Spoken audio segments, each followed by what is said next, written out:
Октябрь айының бастағы күнерінде Алтай республикада тренер Виталий Таскараковтың гүрінжесі Доктут Айдамир ikkinchi орынға тұрышқан. Бұна да Шибірге 7-31 октябрьде Омсты, городтың арылысты газезе, самбожа СССР-ның жылдар арасындағы спорт узы Александр Пушницаның құмырт қызына шарылған Текси Россия сеніндегі азық турнирде аның 2 гүрінжесі жеңістік орынларға тұрышты.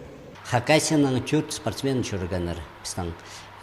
Неме пастағы орын алған Доктут Айдамир елігішті категорияда везінде Чибірге 2 кезі болған.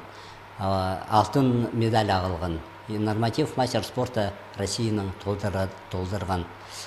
Кім Сайзанол Хайғал елігішті килограммда 2-ші орын алған. Ол класс мастер спорта и мастер спорта международного класса күресін класста күрескен.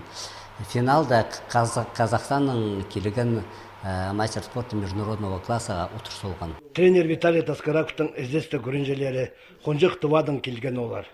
Бүгінгі күнде оларға марағыларға поз күзінің шөрерге келісше.